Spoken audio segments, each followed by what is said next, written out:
Jakobus 1.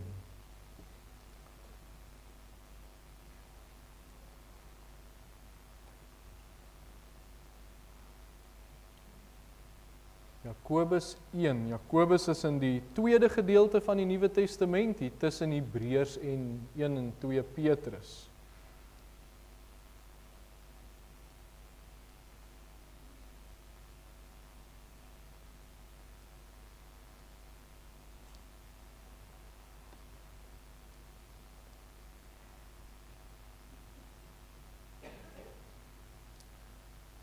Ek het so rukkie terug met die gemeente gedeel by een van ons aanddienste, dat ek besig is met my navorsingstaak, nou met my hoërstudies, en die tema van my studie kom vanuit Jakobus, so ek glo ons sal die volgende tyd redelik baie oor Jakobus hoor, en wat 'n interessante, wat 'n diep boek dit werklik is. Ons lees dan saam daar, Jakobus 1 vanaf vers 1. Jakobus, 'n diensknegt van God en die Here Jesus Christus, aan die 12 stamme wat in die verstrooiing is, groete. Ag dit louter vreugde, my broeders, wanneer julle in allerhande versoekinge val, omdat julle weet dat die beproewing van julle geloof lydsaamheid bewerk. Maar die lydsaamheid moet tot volle verwerkliking kom, sodat julle volmaak en sonder gebrek kan wees en in niks kortkom nie. En as iemand van julle wysheid kortkom, laat hom dit van God bid, wat aan almal eenvoudig gee sonder om te verwyd, en dit sal aan hom gegee word. Maar hy moet in die geloof bid, sonder om te twyfel, want hy wat twyfel, is soos 'n golf van die see wat deur die wind gedrywe en voortgesweep word. Want die mens moenie dink dat hy iets van die Here sal ontvang nie. So 'n dubbelhartige man, onbestendig in al sy weë. Maar laat die broeder wat gering is, roem in sy hoogheid, en die ryke en die geringheid, want soos 'n blom van die gras sal hy verbygaan. Want die son gaan op met sy hitte en laat die gras verdor, en sy blom val af, en die suurlikheid van sy gedaante vergaan. So sal die ryke ook in sy weë verwelk. Salig is die man wat versoeking verdra, want as hy die toets deurstaan het, sal hy die kroon van die lewe ontvang, wat die Here beloof het aan die wat hom liefhet. Laat niemand as hy in die versoeking kom sê, ek word deur God versoek nie.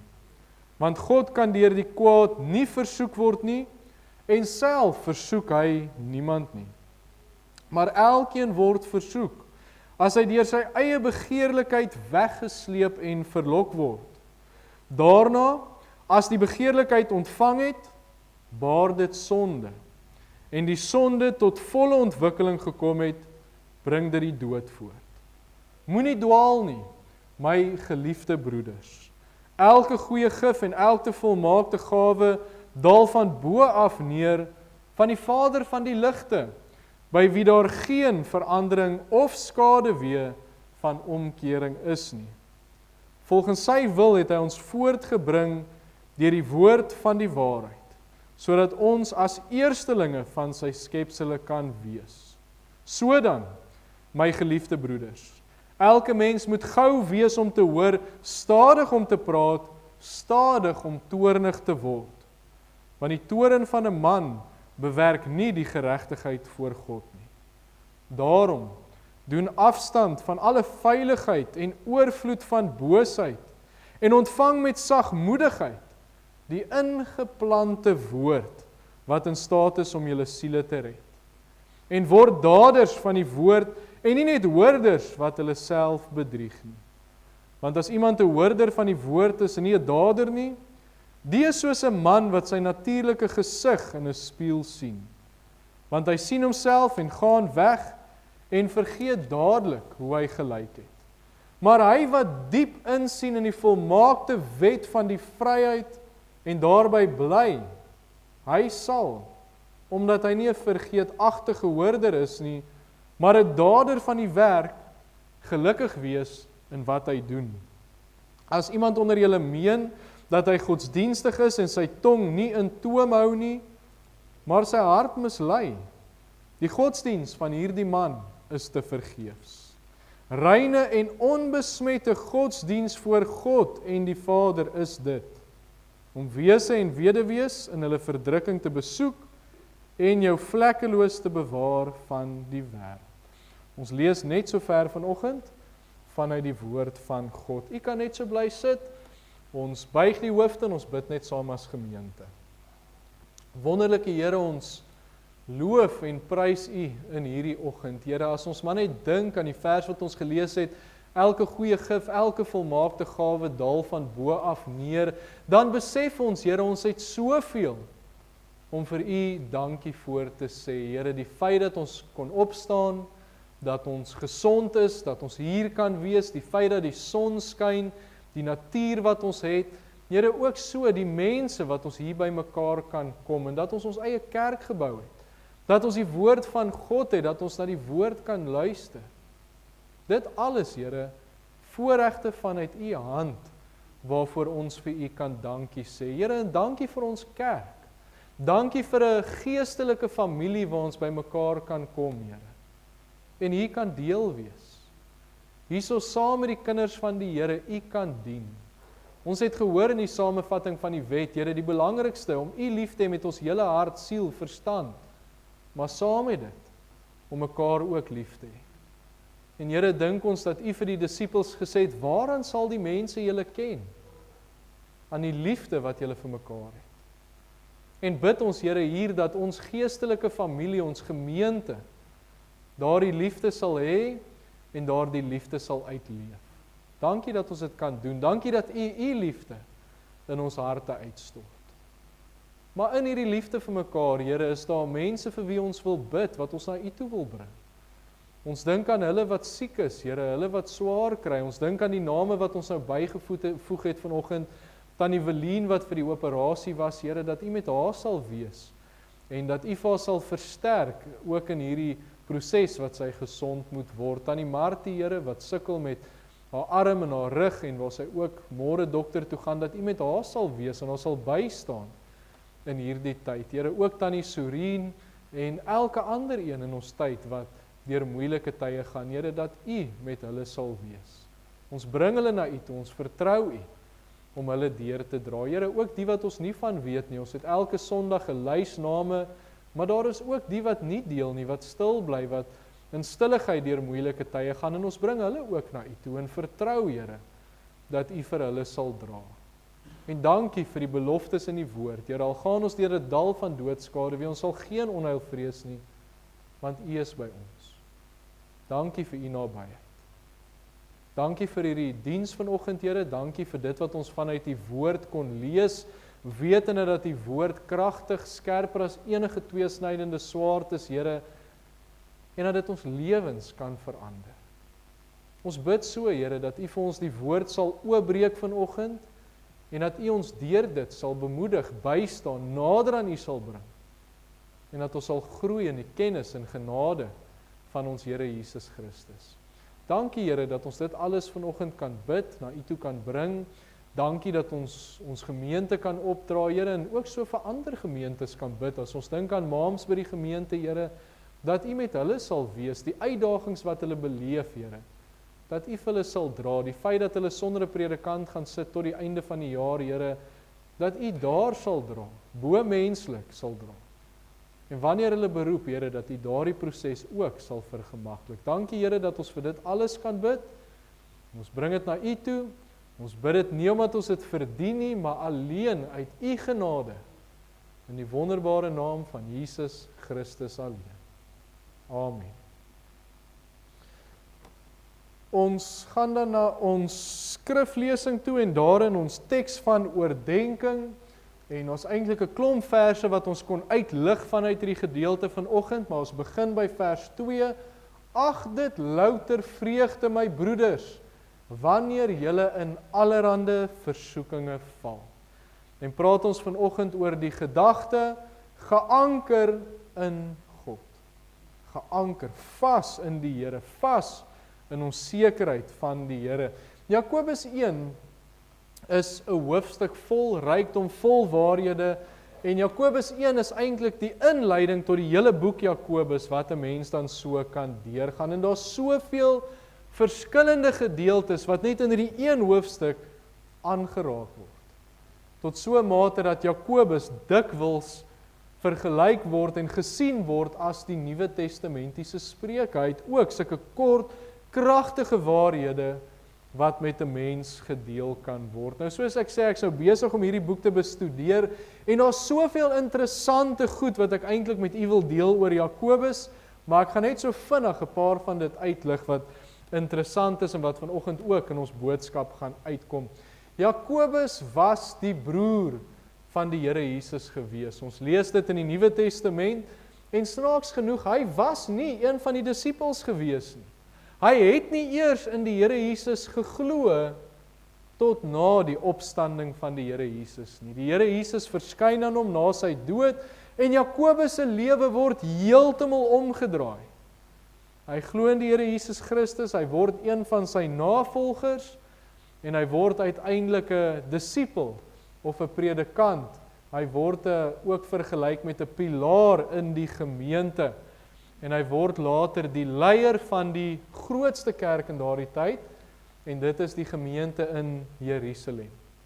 En vanuit daardie posisie skryf hy hierdie boek. Nou, hy is werklik nederig gewees. Hy maak nooit aanspraak daarop dat hy die Here Jesus se halfbroer was nie. Al wat hy sê in die begin van die boek is, hy is 'n dienskneg van die Here Jesus. Hy sien hom totaal en alles. Dis sy God, dis sy meester, en hy is 'n dienskneg. En in die boek Jakobus is die gedeelte wat die meeste aangehaal word, meer as 20 keer, die Here Jesus se bergpredikasie. So dit het sy lewe definitief aangeraak, 'n groot impak in sy lewe gehad, en dit kom deur in die boek Jakobus. Nou dit al die interessanthede, miskien nog so een ding wat ek kan noem, is in Engels is dit mos James, dis nie Jakobus nie, is dit James, dan die Allison is ek reg, maar in die Grieks is dit Jakobus, so dit klink meer soos Jakobus, so baie van die Engelse mense praat ook van Jacob, so dis waar die James en die Jakobus vandaan kom. Maar hoofstuk 1 wat ons gaan stil staan by vanoggend, gaan oor die feit dat daar moeilike tye in die kind van die Here se lewe kan wees. En daarom begin hy met, ag dit louter vreugde my broeders, wanneer julle in allerhande versoekinge val. So hy begin met, ag dit louter vrede, sien dit as 'n goeie ding. In die Engels sê dit, consider it as joy, wanneer julle in moeilike tye kom. En dit klink heeltemal vreemd. Want hoe kan 'n mens moeilike tye, toetse in jou lewe, versoeking sien as 'n goeie ding? En dan net, wat word bedoel met versoekings? En ons kan die woord met versoekings kan ons vervang met beproewinge, kan ons vervang met moeilikhede. Dis enige iets in 'n mens se lewe wat jou vrede, jou geluk, jou rustigheid in jou lewe kan wegneem. Vir ons praat dikwels van beproewinge. Maar dan as 'n mens deur Jakobus 1 gaan, dan sien ons, hy praat van versoekings ook. Soos wat ons dit ken, versoekings van die duiwel af, versoekings wat tot sonde lei, en dit noem hy van vers 12, 13, 14, 15, hy noem dit daarso, maar al twee die gedagtes word aangeraak, beproewinge, moeilike tye en versoekings. So iemand het een keer gesê, en soos die twee kante van 'n muntstuk, albei hierdie dinge, beproewinge en versoekings, neem jou vrede, jou vreugde, jou rustigheid weg. So hy praat deurgangs van hierdie twee dinge, en dis hoekom baie mense, of u sal hoor as iemand preek of praat oor hierdie gedeelte, word daai twee woorde baie keer genoem, beproewinge en versoekings, wat ons ook so deurgangs sal noem. Maar ons gaan vanoggend, terwyl ons nou hieroor praat, gaan ons Christelike lewe vergelyk met 'n onstuimige see. Storms op die water. Dit wat baie keer rondom ons woed as ons deur beproewinge gaan, as ons versoekings in ons lewens het. Nou, hoe moet ons bly wees oor hierdie dinge? Hoe kan ons sê, ag dit louter vreugde, wanneer hierdie storms in ons lewe is? Hoe kan 'n mens dit sien as iets vreugdevol?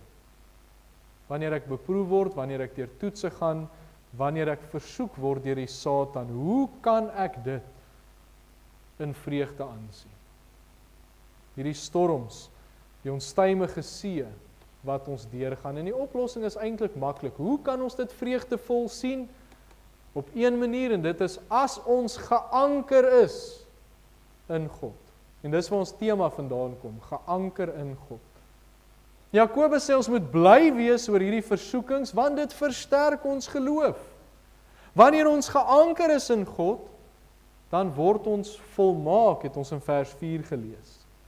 En hierdie woord volmaak is ook nogal 'n interessante een. Dit is nie volmaak sonder sonde nie, maar die oorspronklike woord hier vir volmaak is geestelik volwasse of heel, een met God, in 'n konstante, goeie verhouding met die Here.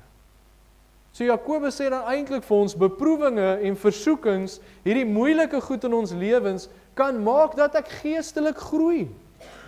Dit kan maak dat ek geestelik volwasse word, dit kan maak dat ek in eenheid met die Here kom, wanneer ek geanker is in hom.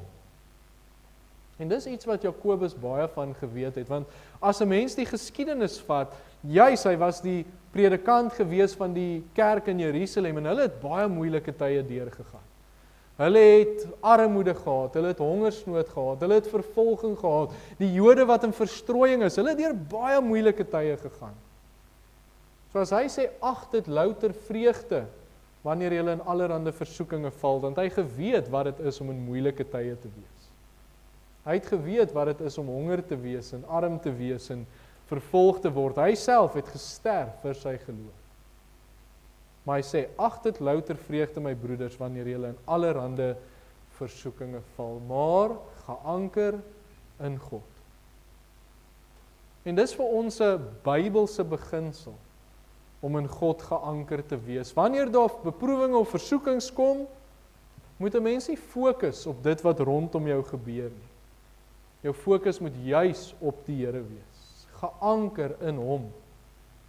Ons gebruik dikwels die voorbeeld van Petrus, en is natuurlik so opgeteken met 'n rede, maar Petrus wat op die water loop, oë op die Here Jesus. Die storms was daar, die winde was daar, maar hy stap na die Here Jesus toe. Toe wat gebeur? Hy haal sy oë van die Here af en hy begin vir die storms kyk.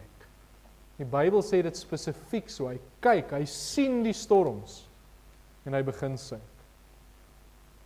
Geanker in die Here, oë op die Here, en 'n mens sal staande bly. Ons weet nie wat die lewe vir ons inhou nie. Soms is ons in 'n rustige tyd van ons lewe, en dis kalm, en alles gaan goed, en ons geniet dit, en ons sê vir die Here, dankie daarvoor. En dis soos daai windstil daar op die see, waar daar niks golwe is nie, en is plat, en ons nie wind nie, en dis net mooi. Maar dan kom daar ook storms in ons lewens. Daar's uitdagings, daar's toetse, ons lewe raak onstuimig. Die enigste ding wat ons met sekerheid kan sê is, die lewe is onseker. Ons weet nie wat die lewe hou nie, ons weet nie wat die toekoms inhou nie. En daarom lê ons sekerheid, ons vastigheid, lê in die Here. Ek dink nou nog meer met alles wat in die wêreld aangaan, en die oorloë en die onsekerheid daar, ons sekerheid, ons vastigheid lê in die Here. Daarom sê Jakobus, ons kan ons verheug oor alles wat gebeur. Hy weet, God is daarin, en ons kan bly wees daaroor, en die Here gebruik dit. Hy sê vir ons, moeilike tye bring lydsaamheid. Dink lydsaamheid, die beste definisie wat ons daarvoor kan gee, is geduld in moeilike tye, om dit te kan deurstaan, lydsaamheid. En dan sê hy in vers 4, want dit maak 'n mens volmaak. En onthou nou weer eens, nie sondeloos nie, maar geestelik volwasse. Hierdie lydsaamheid maak my geestelik volwasse. Dit bring my in eenheid met die Here. Dit bring my nader aan hom. En ek dink ons almal kan getuig, die tye wat dit die swaarste gaan, is die tye wat ons gewoonlik nie naaste aan die Here voel. Hierdie moeilike tye bring ons naby aan die Here. Maar dan moet ek geanker wees in hom. Daai moeilike tye kan my net so maklik wegdryf van die Here af. Kan my net so maklik laat sink as my oë op die verkeerde plekke is. So die belangrike vraag vanoggend, hoe maak ek seker ek is geanker in die Here? Hoe maak ek seker, hy is die rots waarop ek staan, hoe maak ek seker, my oë is op hom gefestig? Want dis wat Jakobus leer. Jou oë moet op die Here wees, dan is jy geanker. Dis wat Petrus geleer het. Oë op die Here Jesus en jy bly staan.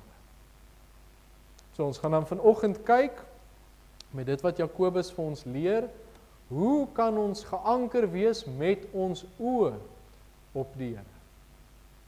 Ons begin by ons eerste gedagte. En dit is geanker met my oë op God se doel. Jakobus 1 vers 4, nou ek het 'n paar keer nou vers 4 aangehaal, maar nou gaan ek hom net vir ons lees. Maar die lydsaamheid moet tot volle verwerkliking kom, sodat julle volmaak en sonder gebrek kan wees en in niks kort kom nie. Nou iets wat ons vanoggend weer eens met sekerheid kan sê, terwyl daar baie onsekerheid is die Here het altyd 'n doel. Die Here het altyd 'n plan. Kom ons gesels net eers bietjie breër en dan sal ons nou terug na die gedeelte toe kom. Die Here het altyd 'n doel. Romeine 8 vers 28 sê dat God altyd alles ten goeie laat meewerk. Jeremia 29 vers 11, ons ken die verse, leer vir ons, die Here het 'n hoopvolle toekoms vir ons in gedagte. En as kinders van die Here ken ons hierdie twee verse. As kinders van die Here vertrou ons dat die Here die beste vir my in gedagte het. Nie noodwendig as dit goed gaan nie, want dan is dit maklik om te sien, maar kyk, die Here wil hê dit moet goed gaan. Maar wat as die lewe onstuimig raak? Wat as daar storms op die see van my lewe is? Dan moet ek nog steeds vertrou die Here te doen. Dan moet ek nog steeds vertrou die Here het die beste in gedagte. Dis soos iemand wat skilder. Nou ek weet nie baie van skilder nie, maar iets wat iemand een keer vir my gesê het, is 'n skildery moet donker klere in hê. Want die donker klere in 'n skildery lig die helder uit. Die ligte, die mooi klere maak dit helderder. Ons kan kyk, die klomp skilderye daar agter van Anthony Noble, almal van hulle donker klere in. Selfs die helder een daar in die middel het nog steeds donker klere in. Want dit maak 'n skildery net mooier. Ek kan amper sê, alles werk ten goeie mee om 'n mooi skildery te maak. En dis hoe ons lewens werk. Alles werk ten goeie mee, selfs die moeiliker tye. So dit was nou so 'n bietjie breër, nou gaan ons dit nouer bring, die gedeelte. Jakobus kom sê, maar daar is 'n spesifieke doel as 'n mens deur moeilike tye gaan, as 'n mens beproef word, as jy getoets word, as jy versoek word, daar is 'n doel en daardie doel is volmaaktheid. In die sin van geestelike groei, in die sin van eenheid met die Here, daai nabyheid aan hom. Ek dink ek het die woord volmaaktheid nou redelik behandel en verduidelik, so ek gaan nou nie weer uitbrei nie, maar geestelike volwassenheid, naby aan ons Here. Selfs met hulp, Jakobus sê net daarna, Jakobus 1 vers 5, en as iemand van julle wysheid kort kom, laat hom dit van God bid, wat aan almal eenvoudig gee, sonder om te verwyd, dit sal hom gegee word. So in hierdie konteks, 'n mens kan as jy in moeilike tye is, bid en vir die Here vra, help my. Gee vir my die wysheid om hierdeur te kom, help my om die doel raak te sien.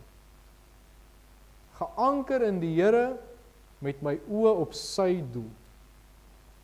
En dis wat Jakobus nou kom sê, en veral in vers 1, Jakobus 1 vers 2, hy sê, wanneer julle in allerhande versoekinge val, daar staan wanneer dit gebeur, nie as dit gebeur, miskien gaan dit gebeur nie, daar staan dit gaan gebeur.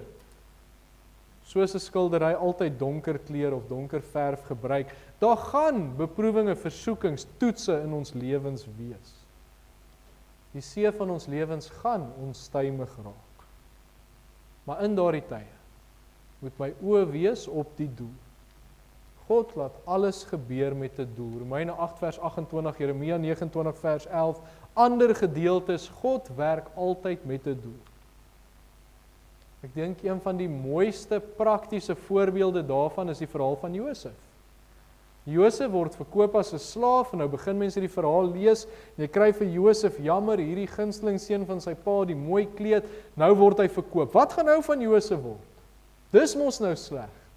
Dis mos ou donker kleur wat hier in die verhaal ingebring word.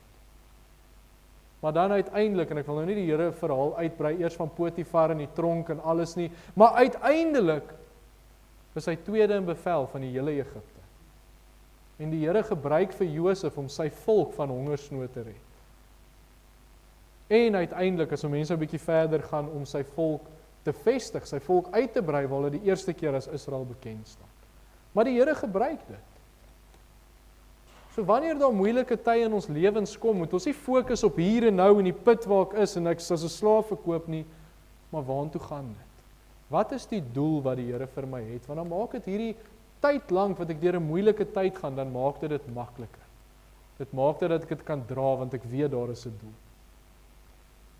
Ons moet verwag, daar gaan beproewings oor ons pad kom, maar die een ding is seker, die Here laat dit toe met 'n doel. Die doel wat Jakobus gee, sodat jy volmaak, sonder gebrek kan wees, geestelik volwasse. Nou ons predikant toe ek groot geword het, en ek het al baie oor hom gepraat, Dominee Herbie Lyon, hy het altyd gesê, dis soos 'n toets, 'n eksamen wat 'n mens kry in jou lewe. En as jy hierdie toets deurkom, dan groei jy. So mense jou eindeksamen skryf en jy kom dit deur, dan gaan jy na die volgende graad of die volgende standaard toe. So groei 'n mens geestelik. Maar as jy nie daai eksamen deurkom nie, dan kom hy weer.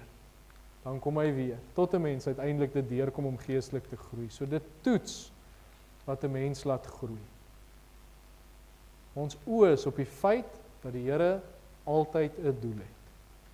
Moeilike tye laat my groei. Dit bring my nader aan hom. Geanker in die Here Jesus Christus, oë op die doel. Engelse sê eyes on the prize. Oë op die doel van die Here Jesus. Die volgende wat ons hierin sien in hierdie gedeelte is geanker met my oë op God se goedheid.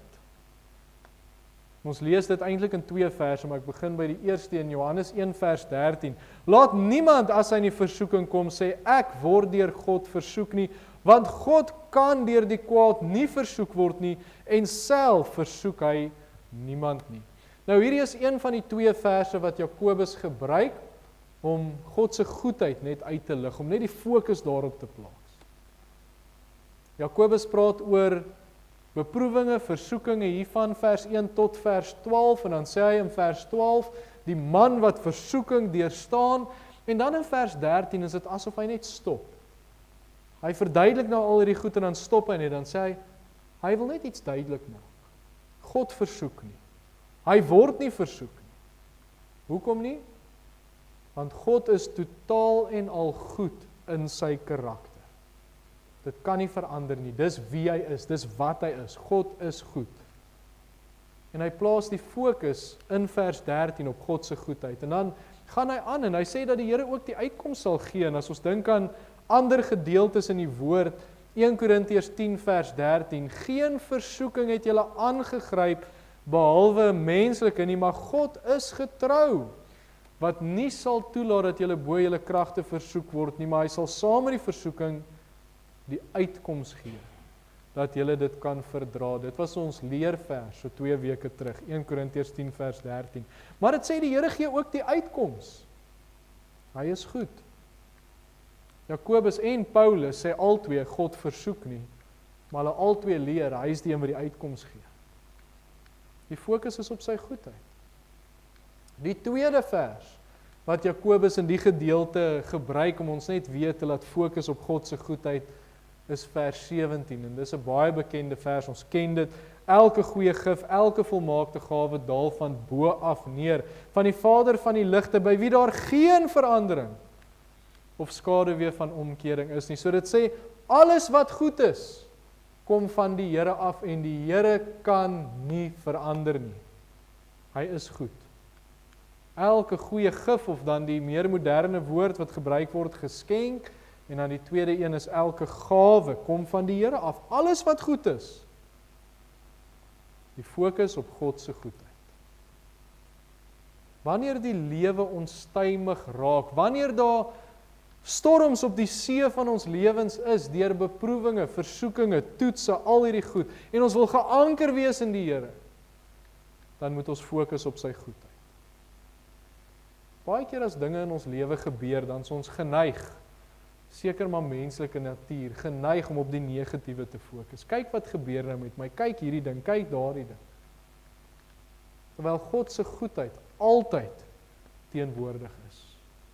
Die geskenke, die gawes van die Here hou nooit op nie. Dink aan die liedjies wat ons sing, 'n ou lied wat ons nogal gereeld sing, U goedheid, Here, kan ons nie pyl nie. Wie word daardeur nie diep getref? Nog 'n lied, tel jul seëninge, tel hul een vir een. Kyk wat God verleen. Selfs in moeilike omstandighede waar ons in storms is daar soveel positiewe dinge wat ons van die Here af.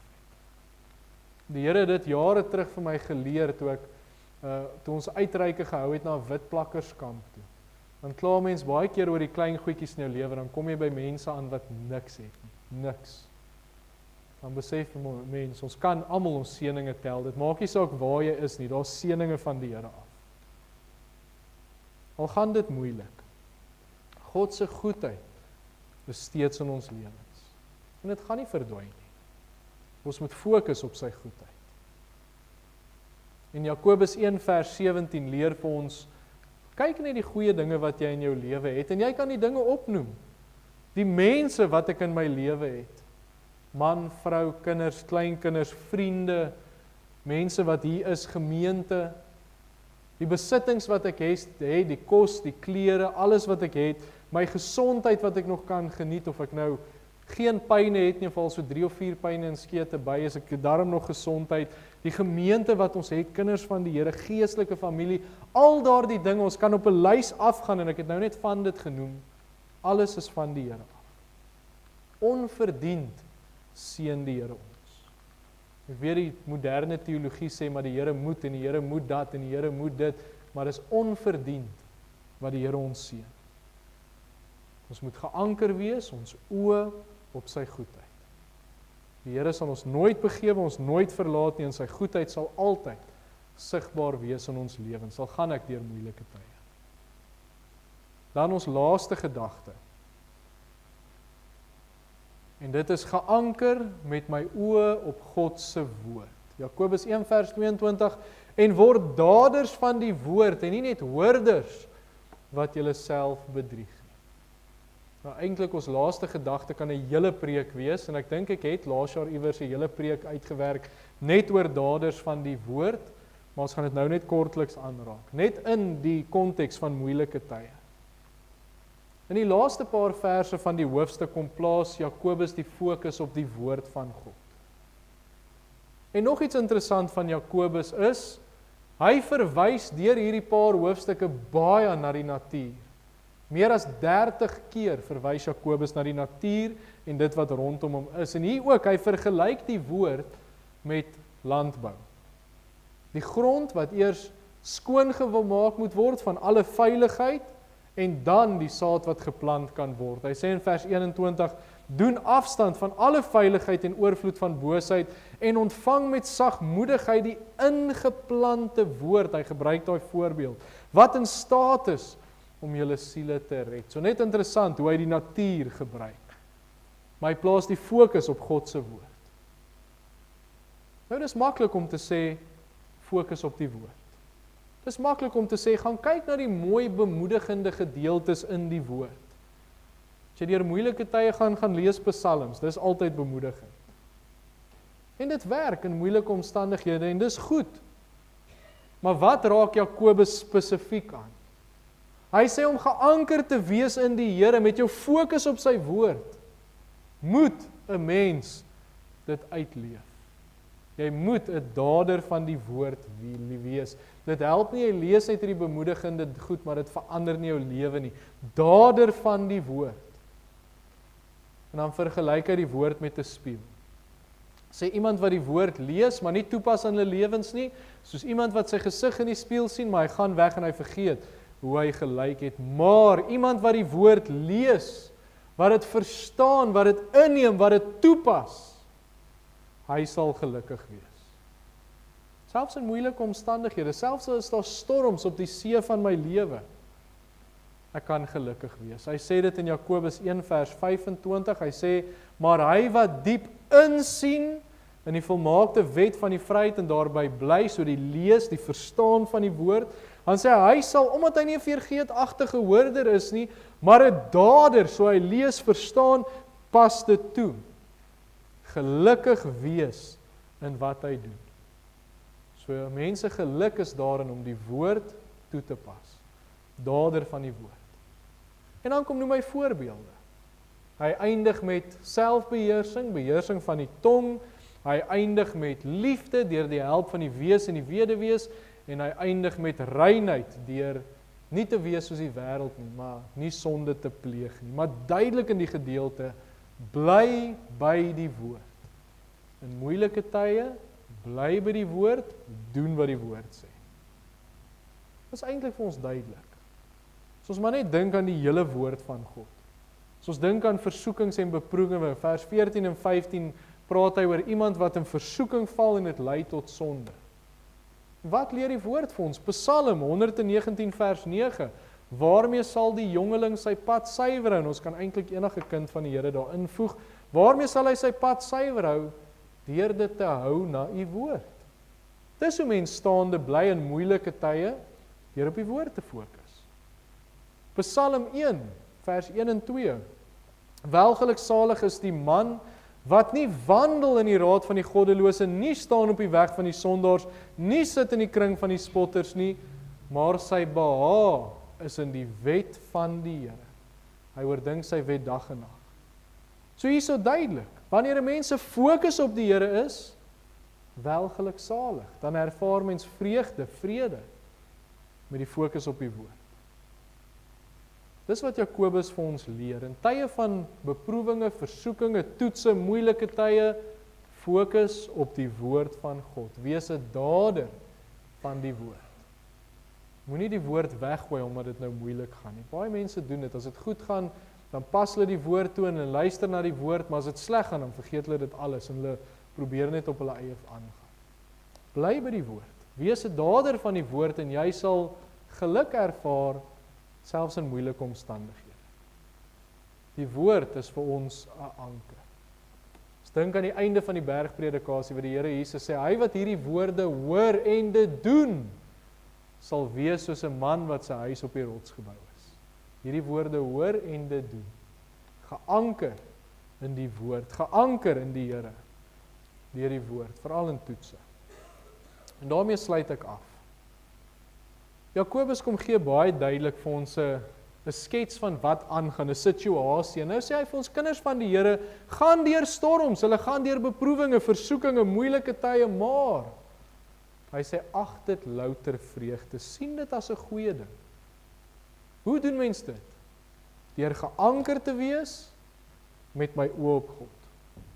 My oë op God se doel, my oë op God se goedheid, my oë op God se woord. Dis hoe ek geanker kan bly, dis hoe ek dit kan ag as louter vreugde.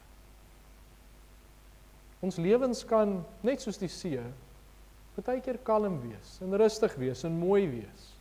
Ek dink ons min dinge so mooi soos die see as hy nou regtig op 'n goeie dag is. En net die volgende oomblik kan daar vreesagtige storms opkom, wat ons lewens onstuimig maak.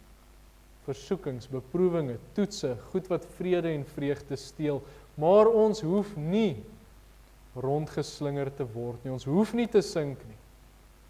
Ons kan staande bly en ons kan dit 'n stappie verder vat, ons kan dit sien as 'n goeie ding, ons kan dit ag as louter vreugde. Moeilike tye, as ons geanker is met die fokus op die Here. So daarom moet ons seker maak, of die lewe nou rustig en kalm of mooi is, en of die lewe alreeds onstuimig is. Ons vastigheid, ons sekerheid, bly in die Here, geanker in hom, met die fokus op hom.